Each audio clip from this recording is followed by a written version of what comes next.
kilo. Jadi muje liam na thami. Aku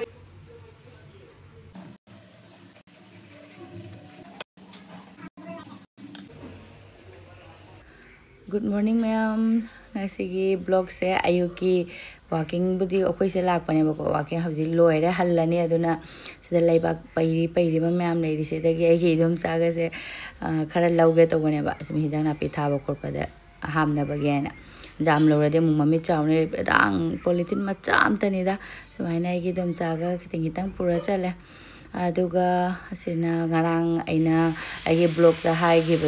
blog ta aina si se lai se khangda ba ko do mayam na chino mayam na Krishna churani haire do iche in Manipur dagi usarani na ase kogi surya akogi numita kat pase Mahei yam chauna phangena ado idi hana khangam de ba ko ado aisu haire podo di he anongwe amamam do isu ktlage aduga ise yum lae lai do ngasi di Leibak su pora banina lai su yam the porak tare aduga agi Leibak se dum horen tanda kharadi ko tai khut tanda gi bai de do pairing de dum pairing mane khut dum mot panina lai ga du ne thi nungai na thirak tare heklak tare Leibak na ta tolamina ne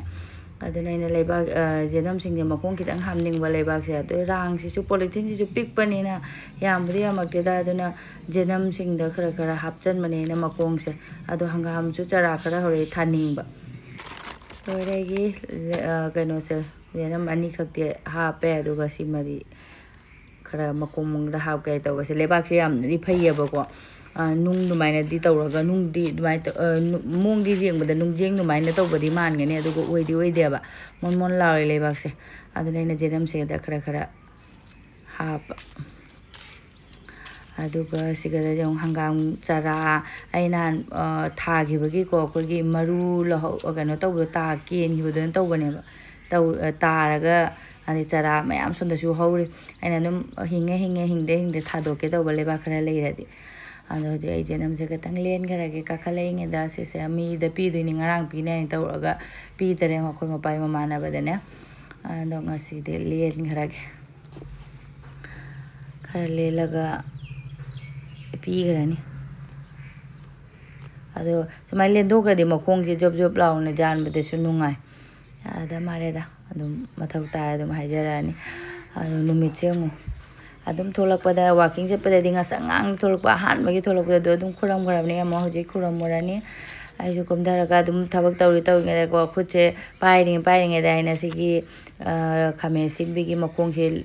napi na ta hobani ba ado loi sengdok pi ga mena ngasi di na le khame sinbi makong se na dei khan na leba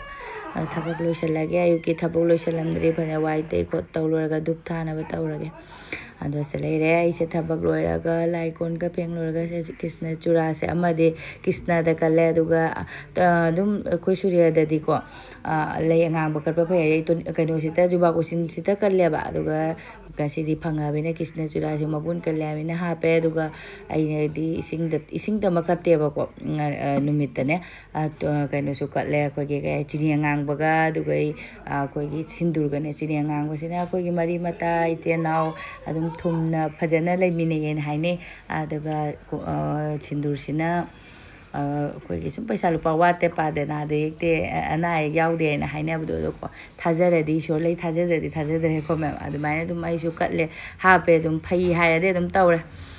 aduga ise mathak ta kare na hanumum su ina om na hang bani ngonda ise na ise numit ka Suryadep khuram darai na nungtigi Suryadep ya dum khurame atei ide dum kano tawsu lamna dum khurame ba ko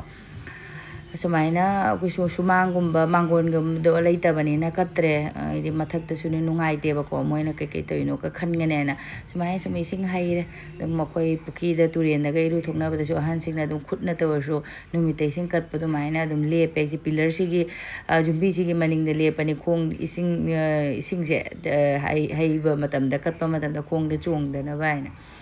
aduga numiki kat pa loiraga tai loina dum tawre se ahan bada numit hana kat leba ko ising ahana duk di dupudi katte aduga loina duk thaba khotpa loire mata gi so mandir gi so aduga नाश्ता same कहीं breakfast सेमगे ngasi adum pancake sui pancake semge tawani kuire chada parusina cake tama haiba ko angang ni na school laga mayam na cake ka pura ma adum cake tama haiba aduna ina adum amuk sidi thu minute ani da loiba pancake se no pado ju sum cha jai kui su kui rabane ina mamang da disi recipe hapcha gramne aduna adum ai samjala ba ko ayuk sidi thabak loira ko de thieng manina mamang da su recipe jaw gamina thujalla ba ise sumai tau to na se mage yamna di tau da moida kap amtani aduga sangom ga kaino kana tau bane ei rum ga di yaw de ko me khoi gi sangom powder ga aduga sangom mahi ga tawraga abi athu bi da cake ni na sum vanilla essence ka ha pa di manam namba da ko paru hanga da na channe le thau si yaw da bina ga sum kai di gi budi khara ngasai better da budi ha ke cake ki better du ne da adum kha tawa da tau bani na ko minute ani da mulle no loina aise gana tau thoge semdoge ado chocolate ti leitre ayuki asiga sambung ga ngani gi tawani aduga tifi so no paru je school le basuti le ramaga mo school hang da mo leirame thar saturday gi suti ne na tawamaga mo hangame da tiffin da so amaga ti happy rani aduga aisu chaga thani ngani su pitani soft toy bani ko se malung munda baga leite ko mem se loina mulle minute ani ko gi ahan ba hebe de minute ani gumba thambi ba ko aduga on thok ko matam da mo ha ken thambira ga makon ko sala du mulle loire gi se kya kang no tari ko ra mare thoi se aduga mo ani gi ani pijara ge samom ga aduga ai mo cha tha ge sak sulam je walking sala di sa ga na lam sa ga aduga isu se pancake se amaga charani aduga chaga thakpa loiraga me mai se koigi polythene ne na tange ba tange de pamu ba haitare ne koigi sida su hamjepam leitabani na polythene da cha ke lem ai koi lukha ukha hapse ma do ising na bi do hapadi polythene na phai leibak loba che pa matam da polythene thi ba phangde adu apa ba du oire mana du hikta tat khine ba adu aina dum phi leiba sina semjan mani heng leibak pork na ba gi ayukta walking sala chalaga leibak ki bag turi ni ai tare adu har ma da ina phi se turamba adu ko mo da ning jang pa ko chengi bora le da bu haina chengi bora sina amu macha tu selo su ka ide dum keno tau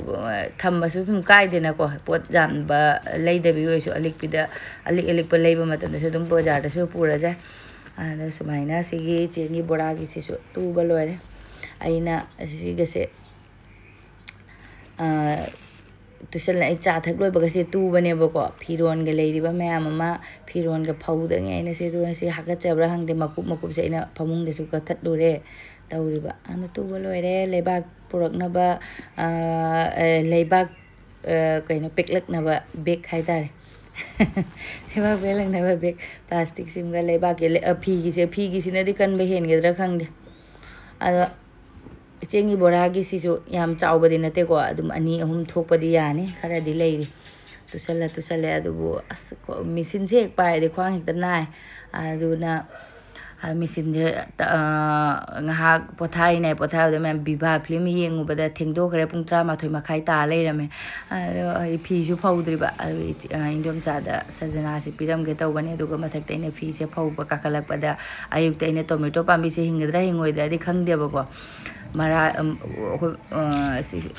thage na tau baina thajan bani sum hinga si nungsa si da bu yangwai si ma nungsa marak ta thamam ba sa ayuk di nungsa thok ta bani na ne aduga patha dana le me tomato pambi se hinga dra hingoi da de khang adu arum da pusala ni sing khara ga chabi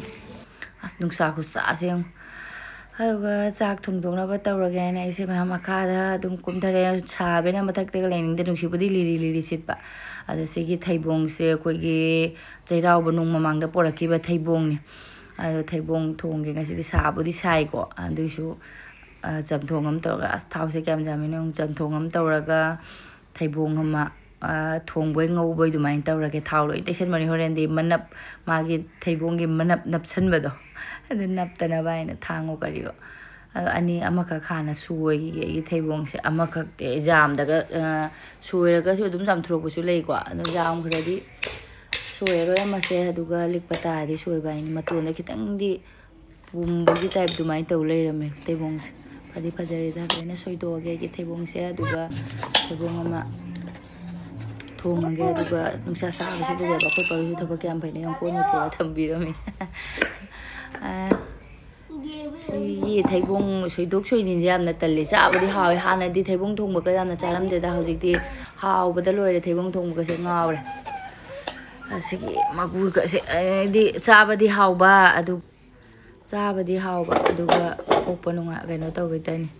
aduga amana phanadi yame sitam ngawran haw na ngawtharga si ma hayeng nongma ma dum ngawre yaraga yare yada yadare thamjangrage adum freeze ta aduga seng na se chamthoe aduga thongna ba tawrage theibong se ai amuktang di siti seven sida tilhau chanam kokpi tilhau budi ne te chanam kokpi ri ma ado siti ama khatang ka maga theibong se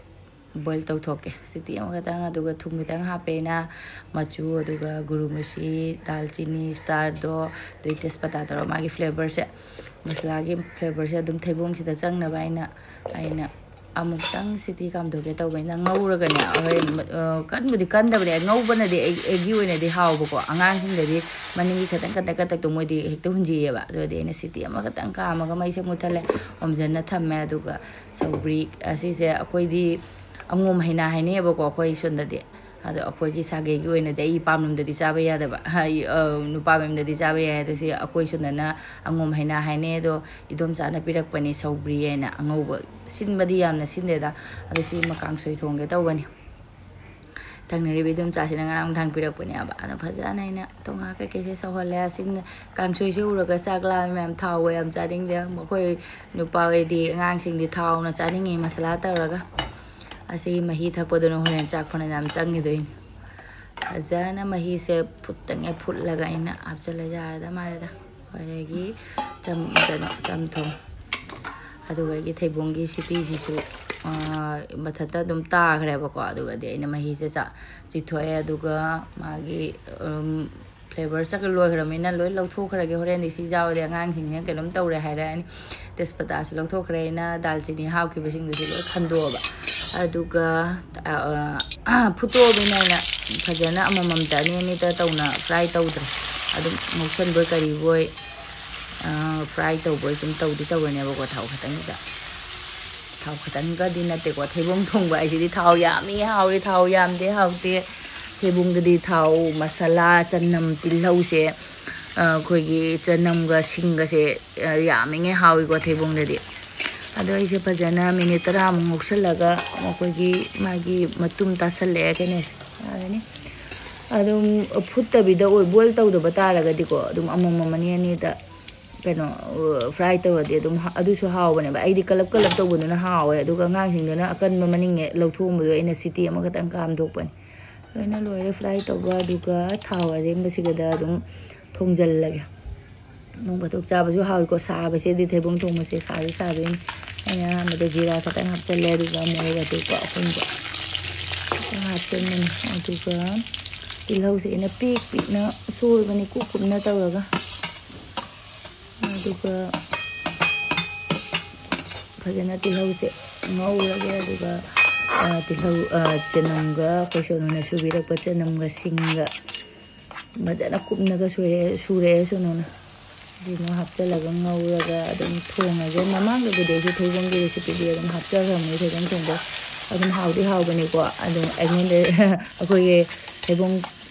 thongba chadaba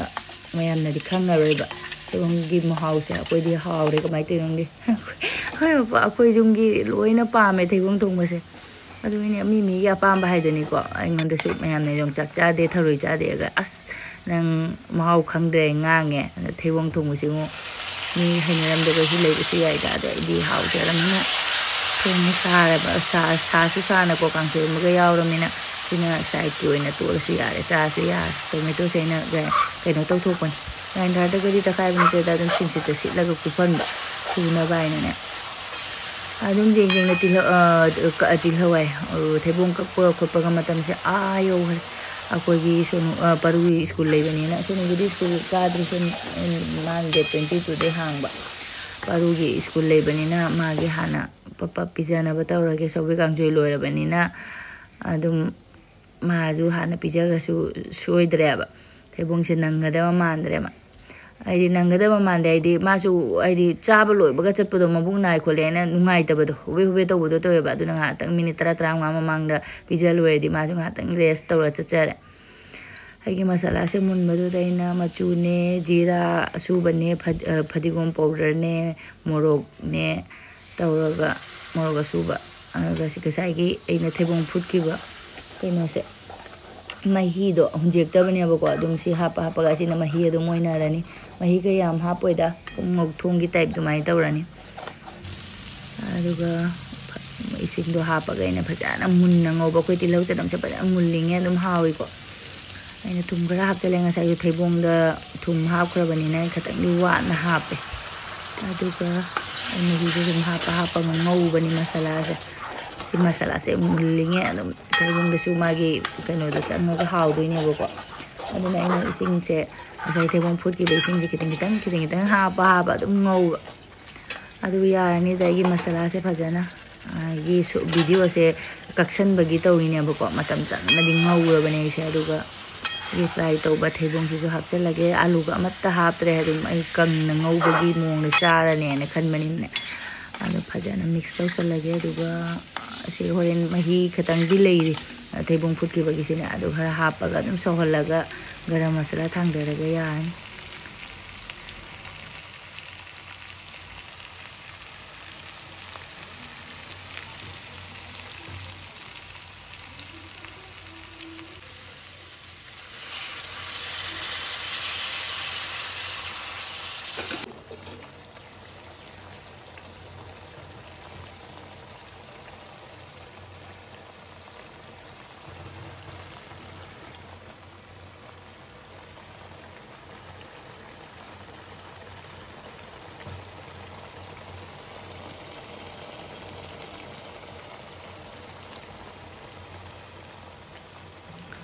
ꯑꯩ ꯊꯩꯕꯣꯡ ꯊꯣꯡꯕꯁꯨ ꯂꯣꯏꯁꯜꯂꯦ ꯃꯍꯤ ꯌꯥꯝ ꯍꯥꯞꯇ꯭ꯔꯕꯅꯤꯅ ꯑꯗꯣ ꯄꯥꯔꯨꯁꯦ ꯊꯩꯕꯣꯡ ꯊꯣꯡꯕ ꯆꯥꯕ ꯅꯪꯉꯔꯣꯏ ꯃꯥꯒꯤ ꯁꯧꯒ꯭ꯔꯤ ꯀꯥꯡꯁꯣꯏꯗꯨꯒ ꯑꯗꯨꯒ ꯌꯦꯔꯨꯝ ꯑꯣꯝꯂꯦꯠ ꯇꯧꯈ꯭ꯔꯗꯤ ꯃꯥ ꯍꯥꯎꯖꯈꯤꯗꯧꯔꯕꯅꯤ ꯑꯗꯨꯝ ꯄꯥꯔꯨꯁꯤꯗꯤ ꯆꯤꯜꯍꯥꯎꯕꯨꯗꯤ ꯊꯤꯗꯦꯕ ꯁꯣꯅꯨꯅ ꯄꯤꯛꯏꯉꯩꯗ ꯈꯔꯗꯤ ꯊꯤꯖꯔꯝꯃꯦ ꯑꯗꯨ ꯄꯥꯔꯨꯅ ꯄꯪꯆꯥ ꯎꯕꯗ ꯃꯥꯁꯨ ꯀꯔꯤꯝ ꯆꯤꯜꯍꯥꯎ ꯊꯤꯕꯒꯗꯤ ꯂꯩꯖꯗ꯭ꯔꯦ ꯌꯥꯝꯅꯗꯤ ꯊꯤꯕ ꯅꯠꯇꯦꯗ ꯁꯣꯅꯨꯁꯨ ꯍꯥꯟꯅꯗꯤ ꯍꯤꯟꯖꯥꯡ ꯑꯩꯈꯣꯏꯒꯤ ꯐꯗꯤꯒꯣꯝꯒꯁꯦ ꯌꯥꯝ ꯆꯥꯔꯝꯗꯦꯕ ꯍꯧꯖꯤꯛꯇꯤ ꯂꯣꯏ ꯆꯥꯔꯦ ꯑꯗꯨꯒ ꯄꯥꯔꯨꯗꯤ ꯆꯤꯜꯍꯥꯎ ꯊꯤꯕ ꯀꯔꯤꯝ ꯂꯩꯇꯦ ꯆꯥꯔꯤ ꯌꯦꯡꯉꯨ ꯃꯍꯤꯁꯤꯒ ꯁꯧꯒ꯭ꯔꯤ ꯑꯩꯅ ꯏꯪꯅꯕ ꯑꯩ ꯇꯦꯡꯀꯣꯠꯇ ꯄꯥꯛꯄꯗ ꯍꯩꯗꯣꯛꯄ ꯆꯣ ꯍꯅꯨꯕꯅꯤ ꯍꯅꯨꯕ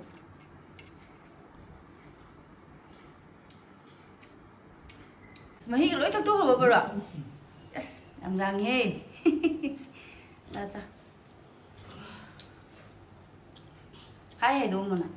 ꯍꯥꯏ ꯆꯥ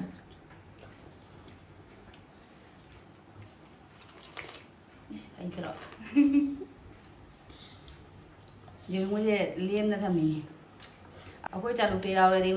ꯃꯥꯒꯤꯗꯣ ꯂꯣꯏꯊꯣꯛꯈꯤꯗꯣꯏꯅꯦꯕ ꯑꯩꯈꯣꯏꯗꯒꯤ ꯂꯧꯗꯒꯤ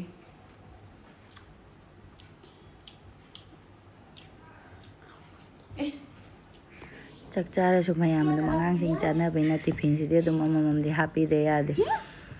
ꯃꯥ ꯉꯥꯏꯍꯥꯛ ꯔꯦꯁ ꯇꯧꯖꯔꯦ ꯑꯗꯨꯒ ꯀꯨꯝꯊꯈ꯭ꯔꯦ ꯅꯥꯈꯣ ꯄꯔꯨ ꯑꯩꯃ ꯑꯩ ꯀꯠ ꯆꯣ ꯕꯥꯏ ꯕꯥꯏ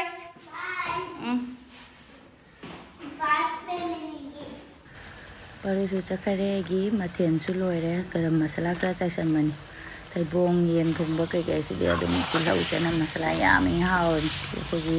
ꯃꯤꯠꯀꯤ ꯇꯥꯏꯞꯇꯅꯤ ꯃꯅꯝꯗꯤ ꯅꯨꯡꯁꯤꯔꯦ ꯐꯗꯤꯒꯣꯝ ꯈꯔ ꯆꯥꯏꯁꯜꯂꯒ ꯂꯣꯏꯔꯦ ꯃꯈꯨꯝ ꯈꯨꯝꯖꯤꯜꯂꯒ ꯑꯗꯨꯒ ꯊꯤꯗꯣꯛꯑꯒꯦ ꯆꯥꯅꯕ ꯑꯃꯨꯛ ꯇꯧꯕ ꯌꯥꯔꯦ ꯃꯅꯝꯗꯤ ꯅꯨꯡꯁꯤꯔꯦ ꯊꯩꯕꯣꯡ ꯊꯣꯡꯕꯁꯦ ꯍꯥꯎꯇꯕꯗꯤ ꯈꯪꯗꯦ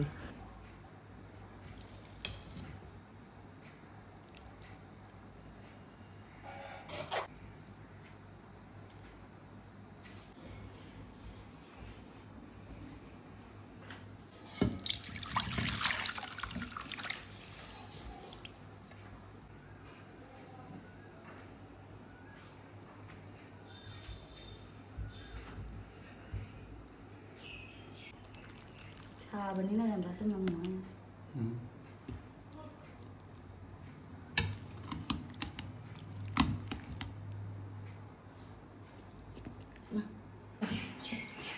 자, 고글가 만나다 담으라.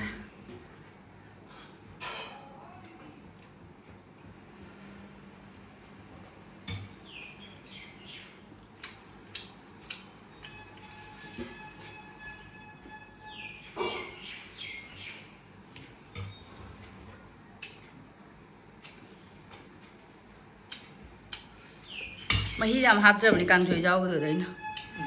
Kangsoi jawda boire di aina ne. Jawda boire di mahei ga tang hapsan ga ta jam haptra. Ano? Ano ising bore.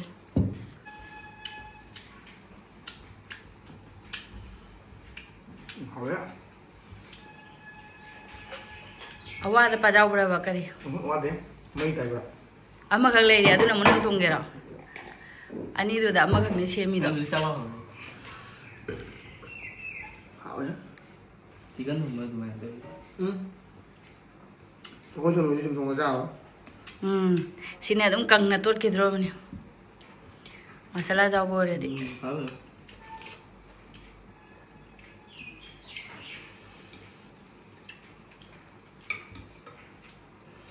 Hao ya sao? Sao sao ya súp xí chặt ra này.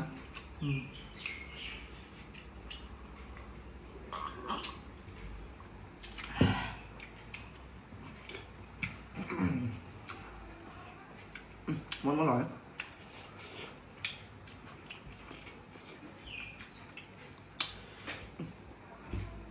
Chalo khang joga cha de không? Xin tốt kia rồi nè.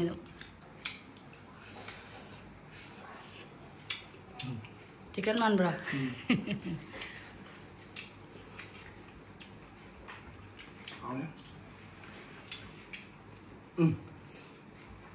Anh cho cái muối lên này nè. Phải nhắc in rồi đấy. Cho xíu lấy cho xíu.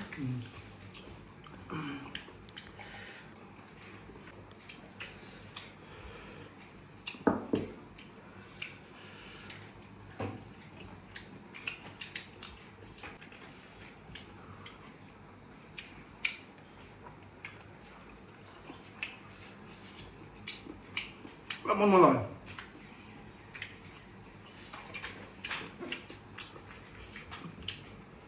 Mẹ bạn thấy bông thùng chabiu ấy, bác hỏi bác.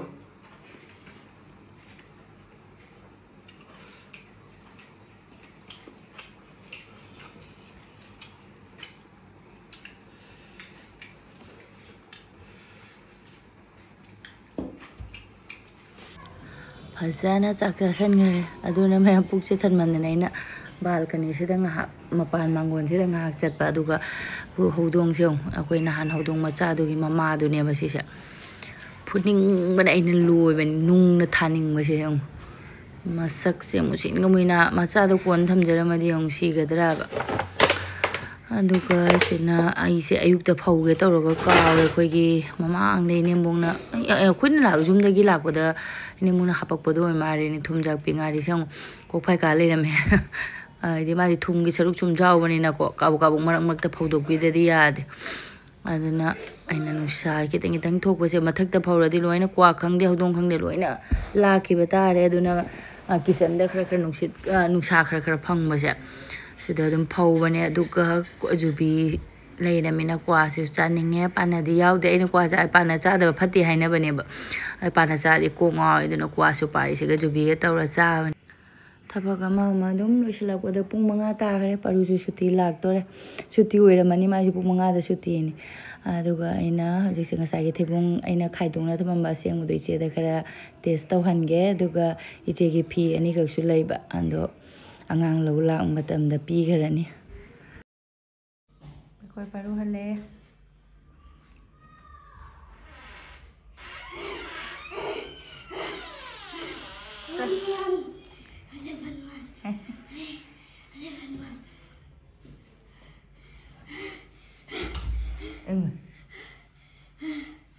para